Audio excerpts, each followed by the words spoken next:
안녕하세요. 정신건강의학과 전문의 유은정입니다. 지난 시간에는 나는 왜 예민할까에 대한 강의를 했었는데요.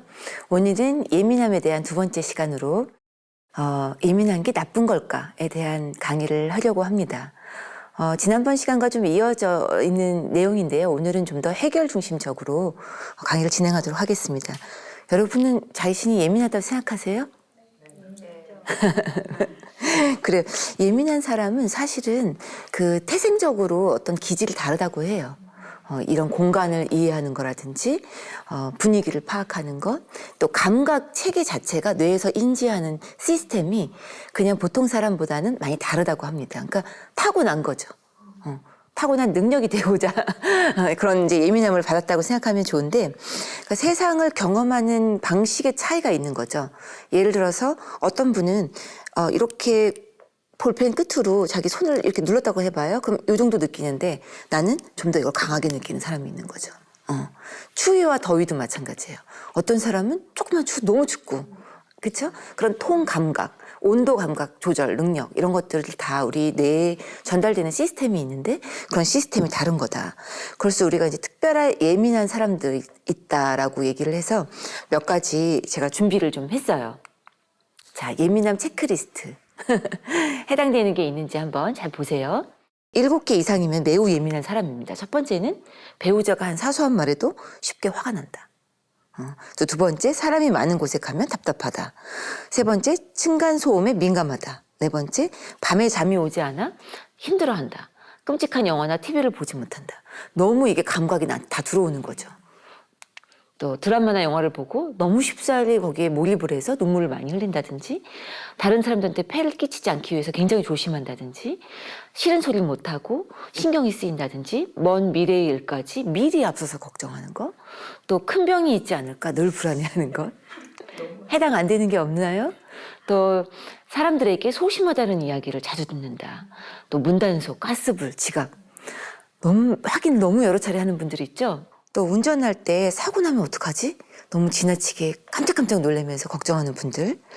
또 항상 긴장 속에 사는 것 같다. 막 어깨 아프고 목 뭉쳐있고 하는 분들 있죠. 또 중요한 일을 앞두고 설사나 변비에 시달린다.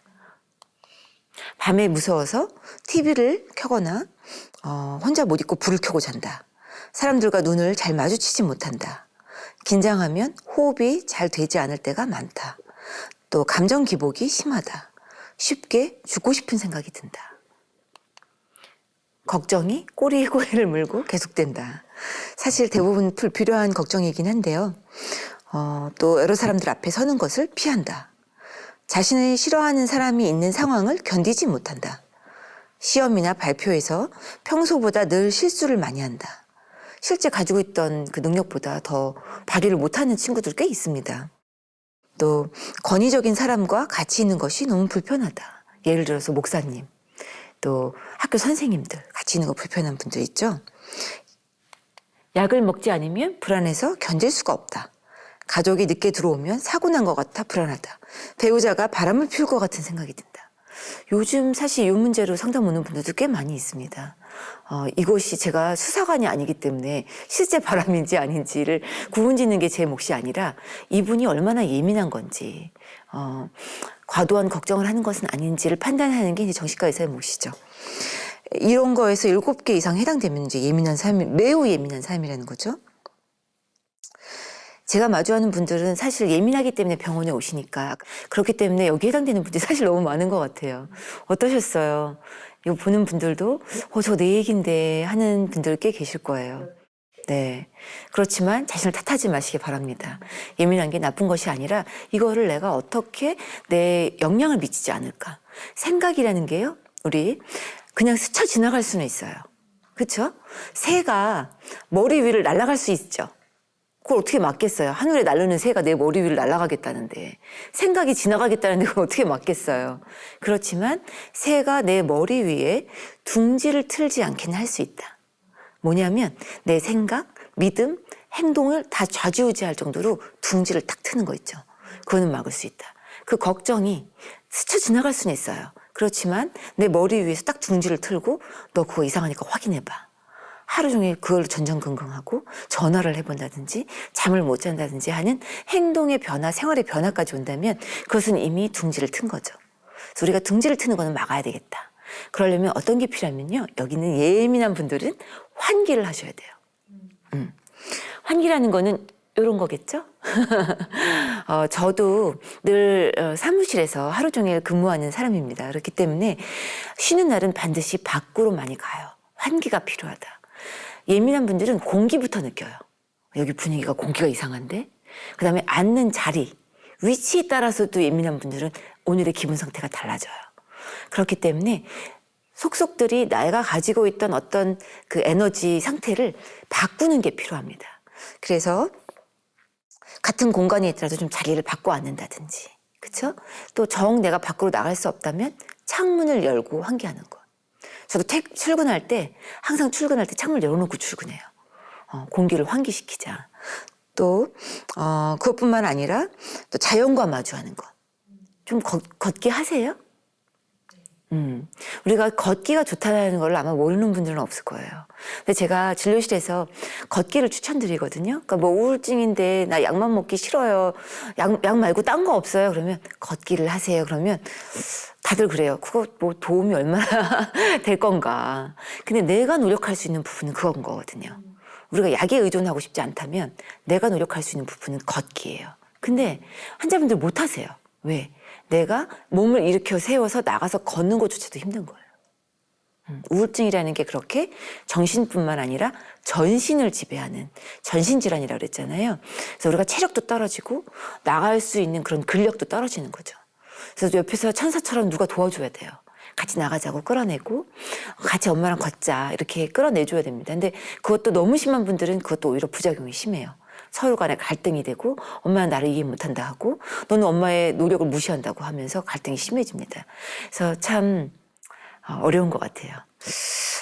그렇다면은 여러분이 이미 이렇게 나빠지기 전에 미리미리 내 라이프 스타일을 바꿔야 된다. 예민한 사람들의 라이프 스타일. 이것이 나쁜 걸까가 되지 않으려면, 예민함이 나쁜 걸까가 되지 않으려면 아까 말씀드린 환기하기, 밖으로 외부 활동하는 것, 걷는 것, 그다음에 생활의 리듬을 지키는 것.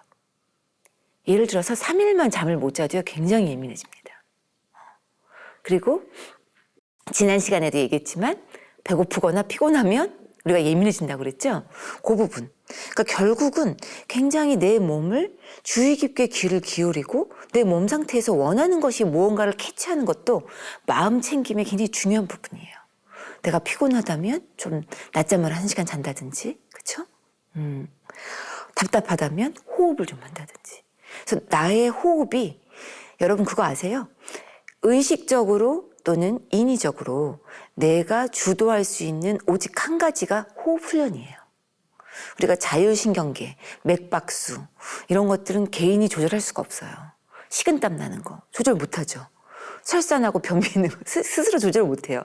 그것이 모두 다 자율신경계의 영향인데 내가 오로지 조절할 수 있는 것은 횡격막입니다. 그래서 횡격막에 있는 자율신경계는 내가 의지로 조절을 할 수가 있는데 그것이 바로 호흡이에요. 그래서 정신과나 어떤 그런 명상에서 가장 중요하게 생각하는 것이 호흡법이에요. 근데 제가 크리스찬들이 조금 안타까운 것은 요가나 뭐 이런 어떤 수행 같은 데서 호흡을 강조하다 보니까 크리스찬 분들이 그걸 약간 터부시하는 그런 분들이 계시더라고요. 제가 왜냐면 예전에 그 수련회에서 명상과 호흡을 이제 강의하고 교육을 한 적이 있었는데 장로님들이 안 따라 하시더라고요. 그래서 제가 나중에 그 왜 안 따라 하셨어요? 그랬더니 그 요가의 수행에서 하는 거라서 안 했다고 그러시더라고요. 그래서 저는 물론 저는 요가나 이런 것들이 스피릿이 다르다고 생각하는 사람이에요. 저도. 그것을 너무 깊이 묵상하거나 수행하는 것은 옳지 않다. 하지만 어떤 내가 간단하게 내가 인간으로서 내 호흡근을 훈련하고 내 몸의 근육을 훈련하는 것 정도는 저는 크리스찬일수록 더 해야 된다고 생각해요. 왜냐하면 내 몸의 주인은 나고 내 몸을 주신 분은 하나님이잖아요. 그러면 이 몸을 가꾸고 관리하는 거에 책임은 누구예요? 청지기 사명을 갖고 있는 나예요. 그렇기 때문에 오히려 내 몸을 돌보는 거에 크리스찬들은 너무 영성만 강조하는 것이 아니라 게으르면 안 되겠다. 결국 예민함을 느끼는 장기는 신체에 있기 때문에. 그래서 그 부분 말씀드리고 싶고요. 또 한 가지 마지막으로는 저는 기도와 명상이 예민함에 굉장히 중요하다. 아까 말했죠? 걱정이 굉장히 많잖아요. 예민한 분들이. 걱정은 기도와 명상이 필요한데 성경 말씀에 비추어서 내 빗나간 생각들을 항상 조율해야 돼요. 항상. 아, 맞아. 들꽃도 피는데 날아가는 새도 먹이시는데 내가 왜 이리 걱정이 많지? 항상 말씀에 견주어서 조율을 해야 되는, 그게 바로 인지행동치료의 핵심이에요. 정신과에서도 올바른 행동, 올바른 생각, 이것이 과연 합리적인 것인가? 내가 오늘 자꾸 이런 걱정이 드는 것이 과연 합리적인 생각인가? 그런데 우리는요, 그것을 밑받침하는 굉장히 불충분한 증거들을 막 갖다 대요, 우리가. 요즘에 우리 딸이 이렇게 늦게 들어오면 또 무슨 일이 있지 않을까? 굉장히 여러 가지 근거들을 갖다 댑니다. 그러면서 점점 더 걱정을 증폭시키는 거거든요. 그것이 우리가 인지행동 치료에서 비합리적인 생각을 바로잡기예요. 그렇다면은 우리 크리스천들은 뭘 할 수 있죠? 매일매일 큐티를 할 수 있습니다. 기도와 말씀을 볼 수 있다는 거죠. 그래서 내가 큐티를 통해서 말씀에 내 생각이 어긋나 있는 것, 벗어나고 있는 것이 어떤 것인지를 잡아내고 그 생각과 말씀을, 생각과 그 잘못된 그런 감정을 말씀에 비추어서 올바르게 바로잡는 그런 시간을 갖는 것이 좀 콰이어 타임이라고 생각해요. 그러면서 그것을 가능하게끔 성령님의 인도하심과 도움을 구하는 기도를 마무리하는 거죠. 그러면서 하루를 시작한다면 여러분 인지행동 치료를 매일매일 하는 셈이 되는 거죠. 자, 이렇게 제가 이제 찍은 사진인데요. 저는 이제 서울의 둘레길 걷기를 많이 합니다. 남산도 걷고, 뭐, 강북에 있는 도성들도 걷고, 그걸 하는 또 친구가 한 명 있어요. 그래서 같이 이렇게 보면, 서울을 이렇게 들여다보면, 아, 저 많은 건물에 나는 정말 이렇게 작은 존재구나. 그렇다면 내가 겪은 그 일도 사실은 누구나 겪는 정말 작은 일 하나다. 하나님이 우리의 상황을 모르는 게 아니라 저렇게 다 지켜보고 계시는데 내 일을 신경 안 쓰시는 게 아니라 내가 겪는 일은 누구나 또 겪는 일이구나. 근데 우리는 하나님을 원망하죠. 왜 내 기도에 응답이 없을까? 왜 나는 이렇게 힘들게만 하는가? 근데 저는 정말 죄송한 말씀이지만 저에게도 그렇게 늘 얘기를 해요. 크리스찬이라고 우리가 모든 괴로움이 없는 게 아니다. 오히려 크리스찬이기 때문에 남들이 겪지 않는 고통이 더 있을 수도 있다. 저는 그걸 받아들입니다. 왜 나만 이렇게 힘들고 왜 난 크리스찬인데 이렇게 힘들어요가 아니라 크리스찬이라고 해서 전쟁이 비껴나갈 수 없듯이 우리가 그것을 오히려 더 우리는 무기가 있잖아요. 무기가 있는 것이다 라고 생각을 하신다면은 좀 더 하나님까지 원망하는 그런 일은 좀 줄어들지 않을까. 참 상담 오시면서 그런 분들이 제일 안타까워요. 내 이 힘듦이 너무 괴로우니까 정말 신앙까지도 등지는 분들이 정말 많습니다. 그런 분을 볼 때 가장 안타까운데 참 좋은 거는 우울증이 회복되고 일상의 리듬이 회복되고 내 얼굴에 생기가 돌기 시작하면 신앙이 정말 예전보다 더 깊어져요. 그래서 저는 오시는 분한테 꼭 이렇게 말해요. 당신은 우울증 치유하러 오신 게 아니라 하나님과의 관계를 회복하러 오신 겁니다. 그러면 그때는 어리둥절하세요. 근데 나중에는 그게 본인들의 고백이 되세요. 결국은 나에게 준 이 시련과 이 아픔과 이 결핍과 이 외로움과 이 공허함이 결국은 하나님과 더 가까이 가기 위한 도구였구나. 과정이었구나. 내가 기적처럼 정말 원장님을 찾아왔지만 이 과정 가운데 함께 해주셔서 감사하다.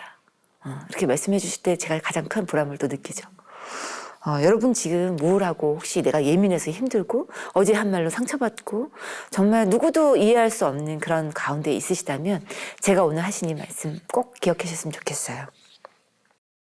그럼에도 불구하고 끊임없이 나를 괴롭히는 감정들이 있습니다. 그것은 저는 한마디로 해결하지 못한 감정에는 유효기간이 없다. 저랑 이렇게 상담하시고 나서 엄마와의 관계 때문에 본인이 이렇게 공허하다는 걸 깨달은 분이 계셨어요. 아, 자기는 엄마하고 화해할 준비가 돼 있으시대. 그러면서 나는 가서 엄마를 오늘 만나겠다는 거예요. 그래서 제가 손 붙잡고 말렸어요. 왜? 엄마는 준비되어 있지 않은 거죠. 나는 상담을 통해서 깨닫고 나는 엄청나게 프로세스를 많이 하고 엄청난 묵상을 했어요. 그렇지만 상대방의 입장을 생각해야죠. 엄마는 준비되어 있지 않으신 거죠. 그래서 가서 내가 이러이러해서 이야기를 하고 엄마가 동감해 줄 거라고 생각했지만 그것은 섣부른 기대가 되고 상처에 제2의 상처를 또 받게 됩니다. 그래서 저는 일단은 준비해라.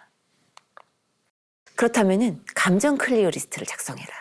너가 이것을 엄마하고 당장 해결하고 싶고 감정을 클리어하고 싶지만 우선은 적고 기다려라. 엄마가 준비될 때까지.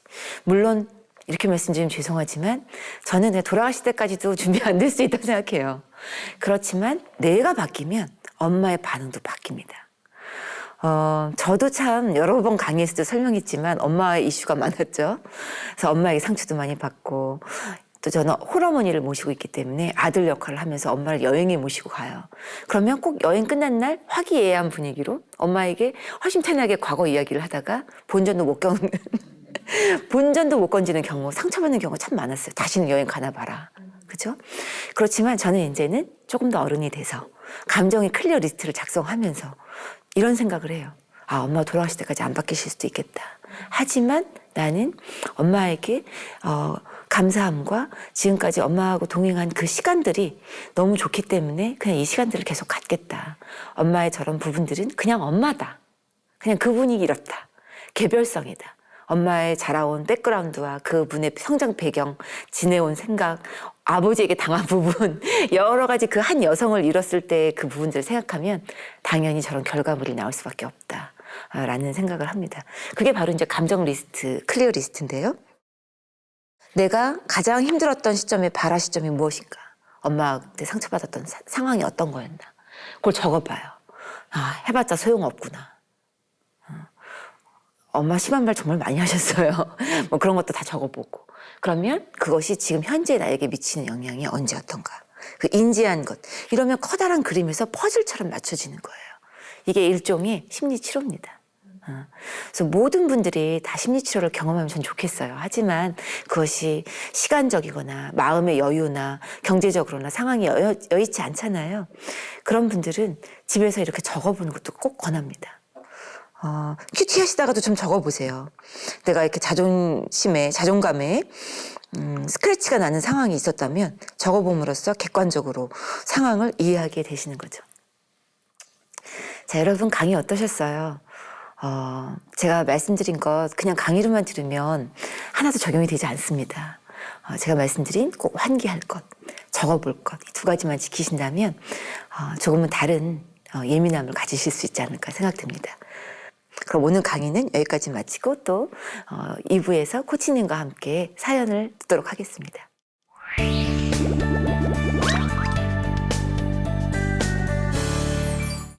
사연들을 참 많이 보내주셔서 너무 감사합니다. 오늘은 또 어떤 사연이 도착했는지 정진 코치님 모셨습니다. 안녕하세요. 안녕하세요. 삶을 코칭하는 정진 코치입니다. 오늘도 만나서 정말 반갑습니다. 오늘도 사연을 제가 또 소개를 해드릴 텐데요. 어떤 사연이 도착했을지 제가 읽어보도록 하겠습니다. 30대 후반 여성입니다. 아프신 아버지와 떨어져 살고 폭력성 있는 엄마 밑에서 자랐습니다. 오빠도 건강이 안 좋고요. 이런 가정 환경 탓인지 우울증이 가끔씩 저를 괴롭힙니다. 우울증이 오면 1, 2년은 아무것도 하기 싫고 백수 같은 생활을 하게 됩니다. 내 힘으로 앞으로 나아가지를 못해요.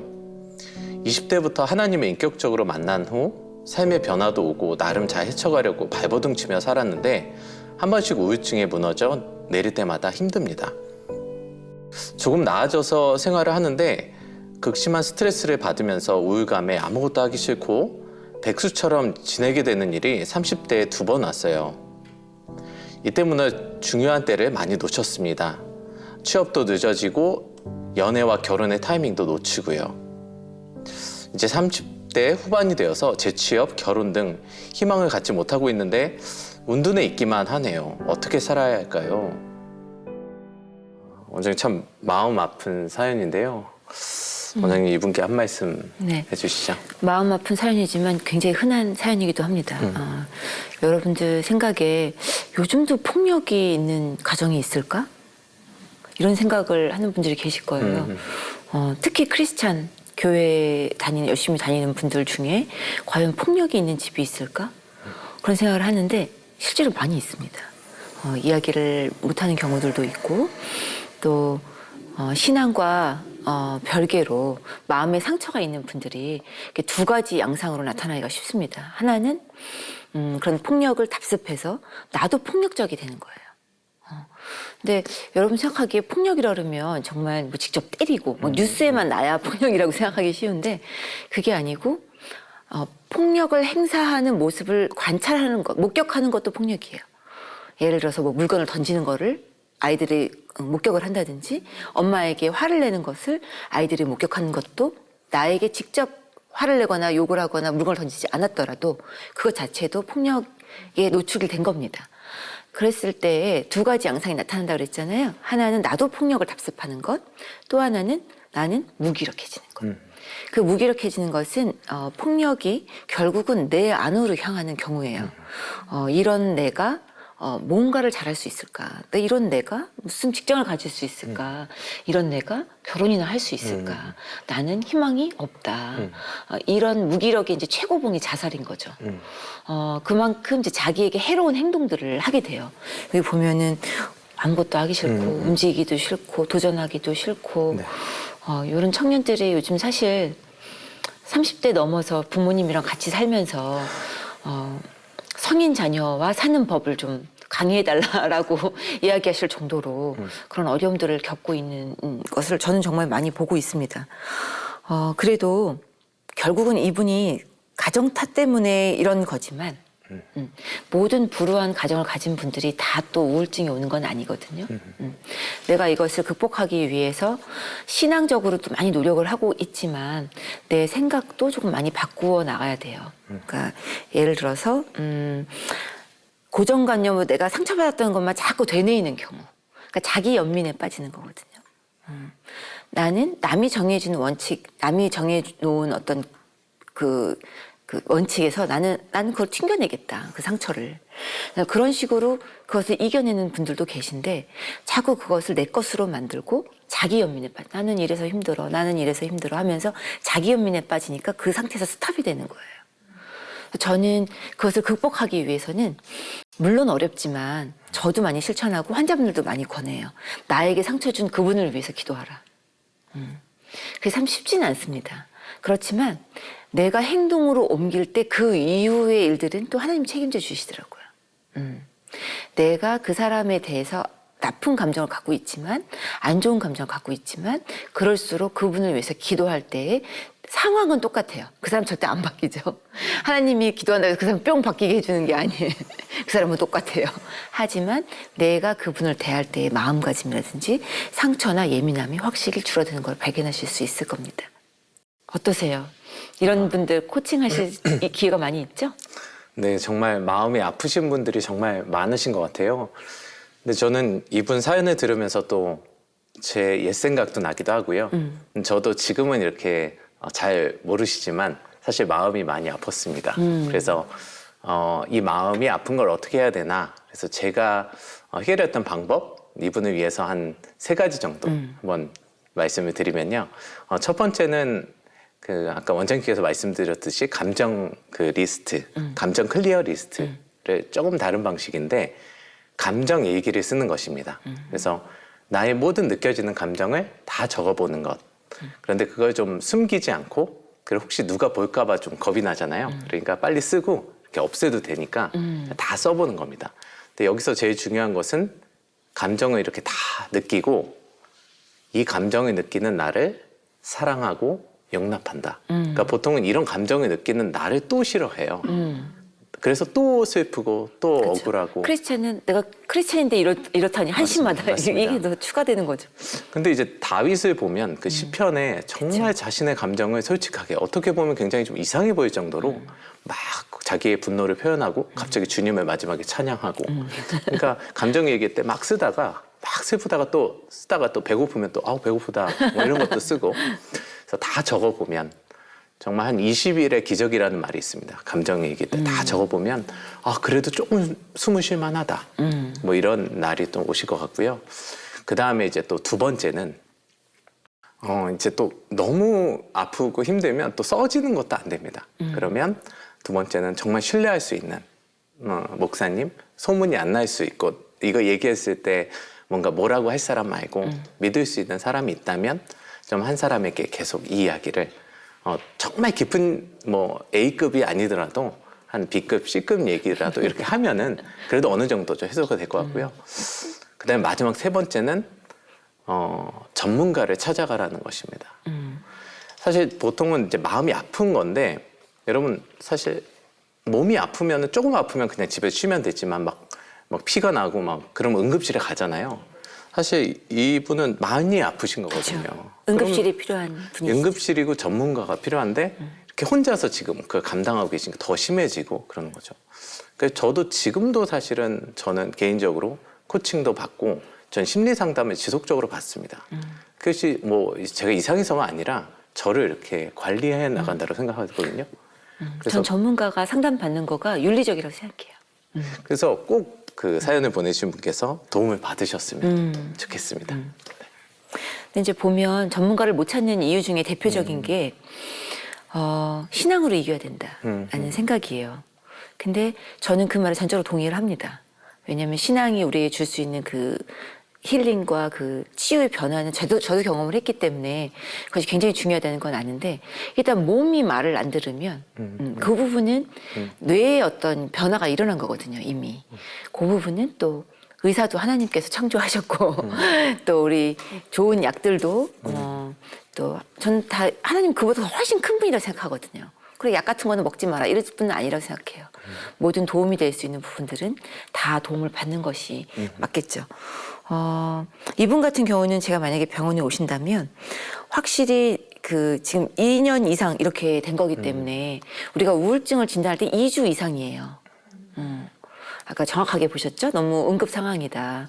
누군가가 끌어내서 가족들이나 병원에 오는 것을 권해야 되는데 또 그것을 이렇게 받아들이지 못하는 분들이 꽤 많이 있죠. 그렇다면 보호자분이라도 어떻게 도와줄 수 있는지 그런 부분을 또 상의해 본다면 좋겠죠. 그럼 두 번째 사연은 어떤 걸까요? 두 번째 사연도 조금 비슷한 내용인 것 같은데요. 제가 한번 읽어드리겠습니다. 인간관계에 어려움을 느끼고 때론 소용없고 귀찮다는 생각도 듭니다. 저에 대한 배려가 없거나 무시하는 것 같은 느낌을 받으면 화가 치밀어 올라와요. 좋아하는 이성이 있어도 회피하고 누군가 만나도 6개월을 넘기지 못해요. 엄마와 살고 있지만 하루 한마디도 안 할 때도 많아요. 엄마의 무시와 폭언이 싫어서요. 제가 이상한 걸까요? 참 인간관계가 어렵고 또 귀찮게 느껴지는 이분께 원장님 한 말씀 해주시면 좋겠습니다. 저는 이런 생각을 해요. 그 신앙이 아무리 좋고 예수님을 인격적으로 만났다고 해도 그 상처라는 것이 내 마음속에 있으면 왜 우리가 뭔가를 만졌을 때 뜨거 하면 손이 디이잖아요. 그렇죠? 그런 상태는 사실 신앙과 어떤 인격적으로 성숙해도 아픈 건 아픈 거예요. 이게 아무렇지도 않을 수는 없다는 거죠. 아무렇지도 않을 수는. 그런데 이제 본인도 그렇고 주변에서도 신앙인이 왜 그래? 크리스찬이면 아프지 말아야지. 근데 그렇진 않다는 거죠. 우리 인간의 몸을 입고 있고 저는 예수님이 우리 인간의 몸을 입고 온 이유가 있으시다고 생각해요. 너무나도 우리 낮은 위치에서 우리의 상태를 너무 잘 아시는 분이다. 모든 감정과 아픔과 배신당함과 상처를 다 느끼셨던 분이다. 그렇기 때문에 아까 다윗처럼 그것을 하소연하고 호소하는 것 굉장히 중요하고 그래야 감정이 환기되는 거죠. 감정이 환기되는 것이 무엇보다도 굉장히 중요한데 이렇게 관계가 어려워지는 분들에도 대표적인 거는 상처가 폭언과 무시를 계속 당하면요 뇌에서 우리가 뇌에서 망치로 뇌를 맞는 듯한 그런 효과가 나타납니다. 그래서 우리가 외상 후 스트레스 장애라고 얘기를 하죠. 왜 그냥 어디 가서 머리를 맞고 교통사고가 나야만 외상을 입는 것이 아니라 이런 정신적인 외상이 주는 그 후유증이 엄청난 거죠. 계속 관계를 맺을 때도 사람들을 사귈 때에도 그것 말이 떠오른다든지 특히 아주 밑바닥의 자존감, 자존감의 부분부터 너는 그것을 누릴 만한 사람이 못 돼라는 가치의 문제가 이제 해결이 안 되는 거예요. 그래서 제가 치유를 받았던 거는 기도하는 도중에 너는 참 소중하다. 넌 소중하다라는 그런 말씀을 받았는데 사실 우리가 머리로는 알잖아요. 근데 그것이 주님이 주신 말씀일 때는 정말 깊이 들어가서 그 사람의 심금을 울리고 정말 그 안에 어렸을 때부터 있었던 쓴뿌리가 정말 끌어올라오는 그런 기분이 들더라고요. 물론 그 이후에도 내가 그것이 단번에 일어나는 기적이 아니라 내가 그 이후에도 나에 대해서 계속 관찰하고 또 상처를 이겨내기 위한 노력들도 많이 하고 또 말씀을 통해서 하나님의 끊임없는 사랑, 하나님의 인격체가 어떤 분이라는 것을 정말 우리가 안다면 그것을 정말 매일매일 대면한다면 정말 욥이 하나님을 마주쳤을 때 그 변화가 일어난 것처럼 정말 우리가 그 인카운트라고 그러죠. 그 만남을 매일매일 경험한다면 아 이런 것들을 내가 털어버릴 수 있겠다. 정말 그 상처 입은 사람을 상처를 준 사람을 위해서도 내가 기도할 수 있겠다. 내가 폭언을 한 우리 엄마를 위해서도 기도를 할 수 있겠다. 그런 경험을 좀 꼭 하셨으면 좋겠어요. 그 특별히 정말 가족이 어려운 게 이렇게 가족이 일방적으로 막 잘못만 해서 또 그런 게 아닌 것 같습니다. 그러니까 나를 낳아주시고 또 정말 노력해 주시고 희생해 주셨는데 그분이 또 이렇게 심리적인 또 폭력을 가한다는 거에 대해서 이렇게 화도 나지만 또 사랑도 하고 그러니까 이 속에서 미워할 수도 없고 사랑할 수도 없는 그런 고통들을 많이 듣게 되는데요.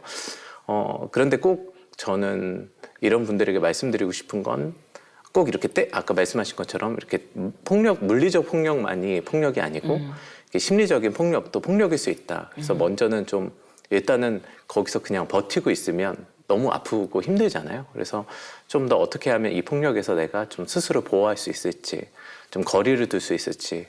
원장님 항상 말씀하신 것처럼 심리적 거리. 근데 그게 가족 간에 잘 안 되는 것 같아요. 그렇죠. 같이 살고 늘 같이 있으니까. 그러니까 가족 간에도 그래서는 안 되는 심리적 거리가 있는데 자꾸 거기를 침해하고 선을 넘고 그러니까 그 지속적으로 당하게 되면 말씀하신 것처럼 이제 트라우마의 경험이 되는 거고 그래서 좀 자기 스스로를 좀 보호하고 좀 거리를 둘 수 있는 뭐 그런 부분을 좀 전략 혹은 방법을 마련하시면 어떨까 뭐 그런 말씀도 드리고 싶습니다.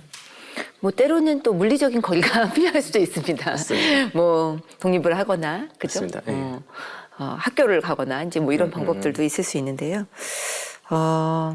저는 그렇게 생각해요. 상처를 받고 나서 그 사람을 원망하거나 이 상황을 허락하시는 하나님을 원망하는 시간에 그냥 상처를 받지 않기로 선포를 하는 거예요. 그리고 상대방이 나와는 다른 입장이다. 그 사람은 자기가 상처 준 줄도 모르는 경우들도 있어요. 그리고 본인도 감당이 안 되니까 그렇게 분노 조절이 안 되는 거예요. 그러니까 불쌍히 여겨야 되는 거죠. 불쌍히. 그리고 부모님에게 꼭 드리고 싶은 말씀은 이런 말씀 드리고 싶어요. 왜 우리가 자녀들은 부모 공경하라 하잖아요. 너가 감히 부모에게 그런 말을 함부로 하냐. 너는 폐륜하다 이러잖아요. 근데 부모도 자식을 노하게 하면 안 돼요. 그 우리 성경 말씀에 에베소서에 나오잖아요. 자식들은 자녀들아 부모를 공경하라. 그러면서 그 뒤에는 그냥 얘기를 안 해요. 부모들은 자식을 노하게 하지 말라. 노엽게 하지 말라는 말이 반드시 있습니다. 그것은 이런 얘기들인 거죠. 화나게 만들고 상처 주고 그런 사건 하나가 수많은 추억과 좋은 기분, 감정들을 다 불같이 그냥 다 태워버리는. 그래서 분노 조절이 정말 참 중요한 최고봉인 것 같습니다. 네. 정진 코치님은 화 잘 안 내실 것 같아요. 그러니까 저도 늘 웃는 얼굴. 저도 사실 굉장히 화가 많거든요. 왜냐하면 그만큼 저는 제가 소중히 여기는 가치들도 많고 저는 분노는 사실 내가 소중히 여기는 가치에서 나온다고 생각하거든요. 그래서 그거를 이제 아까 말씀드린 것처럼 제가 화가 나면 한번 적어보고 그래서 좀 객관화해보고 상대방의 입장에서 생각해보고 그렇죠. 이런 작업들이 계속되어지면 내 감정을 파악할 수가 있는데 그걸 이제 다른 방식으로 자꾸 쏟아내고 소리를 지르는 방식으로만 이게 그거밖에 모르는 거죠. 내 감정을 어떻게 해소하는지. 맞아요. 부모님들도 그렇게 뭐 받아본 적도 없고 내가 배운 적도 적도 없으니까 없고. 그러니까 이제 그냥 그래 이럴 바엔 그냥 소리를 지르는 게 나아 뭐 이렇게 이제 그냥 끝까지 가시는데 그렇죠. 그게 아니고 이제 감정을 어떻게 다뤄야 되는지 내가 어떻게 잘 느껴야 되는지 그리고 소통을 해야 되는지 사실 이게 이제 다 훈련인데 사실 좀 안타까운 마음이 있습니다. 저도 제가 제일 듣기 싫은 말이 집에서 정신과 의사가 왜 그래 이거예요. 그렇기 때문에 얼마나 상처가 되겠어요 또. 그래서 아예 그러면 나 화내는 모습을 보이지 말자. 그래서 화가 나면 쓰레기를 버리러 갑니다. 일단 집 밖을 나가는 것이 그 장소를 피하는 심리적 거리두기가 안 될 때는 물리적 거리를 조금 두는 것도 지혜로운 방법이 될 것 같습니다. 여러분 사랑하는 사람에게 정말 그죠 상처 네. 주지 않는 그런 연습이 참 네. 크리스천으로서 더 필요한 것 같고요. 그것이 사랑의 실천이 아닌가 싶습니다. 네. 오늘 함께해 주셔서 너무 감사하고요. 감사합니다. 다음 사연도 꼭 준비해서 다음 주에 뵙도록 하겠습니다. 그렇게 하겠습니다. 감사합니다. 여러분 우리가 예민한 게 나쁜 게 아니라고 하지만 우리 스스로도 얼마나 괴롭고 주변 사람들에게도 얼마나 또 상처를 줄 일들이 많습니까? 항상 내 입장만 생각하지 말고 좀 더 다른 사람의 입장을 한 번 더 생각해보는 내가 부모라면 자녀의 입장에 대해서 한번 생각해보고 자녀라면 우리 부모님의 입장에 대해서 한번 생각해보는 그런 지혜로운 크리스찬이 되길 바라면서 이번 강의 마치도록 하겠습니다. 감사합니다.